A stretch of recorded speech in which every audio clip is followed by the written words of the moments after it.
if he would have signed that bill in 2007, Sean's murder would have been prosecuted much differently. It sounds as if that was just a terrible thing to go through.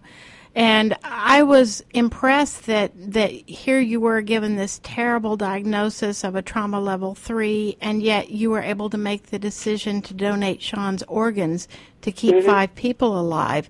Have you met any of the people that he helped save?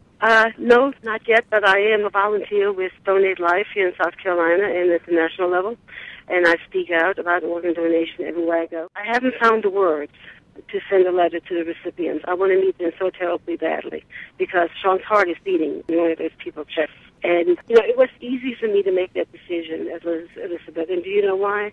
Because Sean and I, for some reason, months before, we had talked about that he would, if anything would ever happen to him, that he wanted to be an organ donor. I knew in my heart that he was not going to, that he was gone.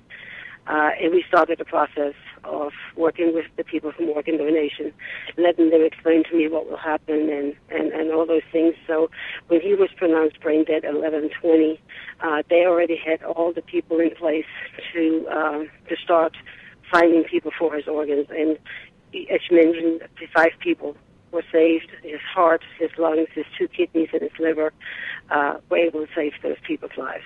It's surprising to me that going through all of that and the emotions you must have been feeling that you could start a foundation just 2 weeks later. That's almost superhuman. Could you tell a little about how the organization, the foundation, grew and became the award-winning foundation it is? For Sean's funeral, or I called it a celebration of life. For his celebration of life, there were over 750 people at his service.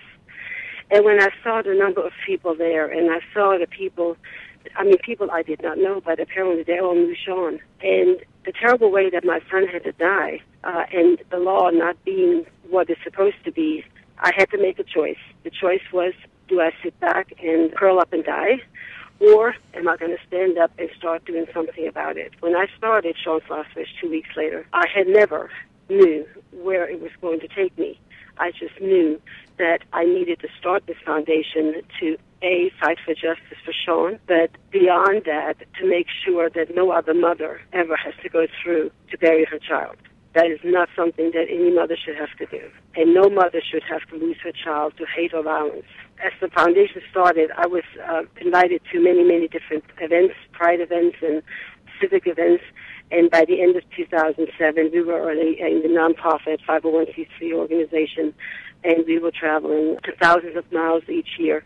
We are at about 155,000 miles right now that we have traveled since Sean's murder. And Elke, part of that traveling is what you call the educational panel, is that correct? The educational panel we started working on probably about 2 or 3 months into the foundation, and we unveiled it for the first time on the first anniversary of his death. It has since grown to be 40 foot long and 7 foot tall, with 156 different panels of information on it. And we take that to all the events, and we have now even made a second one that is a bit smaller that we could take into schools or smaller places that don't have the room where you can put up a 7 foot, 40 foot panel. That's how important the education piece is. The next thing is to be able to get into high schools, middle schools, and elementary schools, and to talk about, that there's no need for bullying, to stop the bullying, to stop that vicious cycle where it starts. You had talked about how the laws and the judicial system failed you and Sean. Could you tell a little about the historic moment at the White House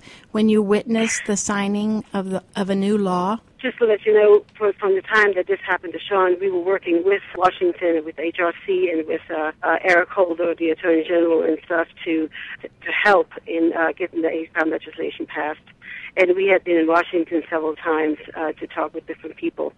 The day I got the invitation to the White House, for me and my husband, we were personally invited to attend the signing of the Matthew Shepard and the James E. Byrd Hate Crime Act, was a day that was bittersweet for me, because the only reason I was going to the White House, because finally there was a law passed that if it would have been in place when Sean was murdered, would have turned the whole case differently, right? Being at the White House, I met lots of other families that have also lost their children or their brothers or their sisters to a hate crime. And there was I met about 40 40 or 50 of them that were from across the country. And, you kind of have an instant bond.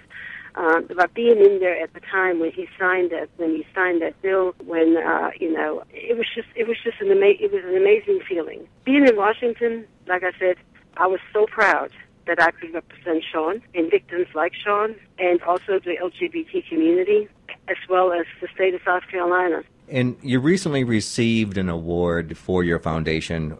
Can you tell us a little bit about that wonderful award? I was nominated and I was chosen to receive the 2010 Character Unite Award from USA Network. Basically what that is, they've had a program all last year called Characters Welcome and Characters Unite. All through the year they showed that people from different walks of life really are all the same. It's one of the first networks, or the only networks that I'm aware of, that actually chooses to embrace diversity that openly. Characters Unite Awards is part of that, and there were nominations. There were thousands of the nominations that were sent in, and from those thousands, they chose 8 people, and I was one of the recipients of that 2010 Character Unite Award. USA Network just came to Greenville this past Saturday to present me with the award and also with a $5,000 grant for Sean Slash-Wish so I could continue my work. We are making a difference. And Elke, you never know who's listening right now, so what message do you have to anyone listening today on the topic of being different in society? The first thing I would like to tell all of the young people out that are going through so much turmoil about who they are, I encourage you to be yourself, be who you are, surround yourself with people that care.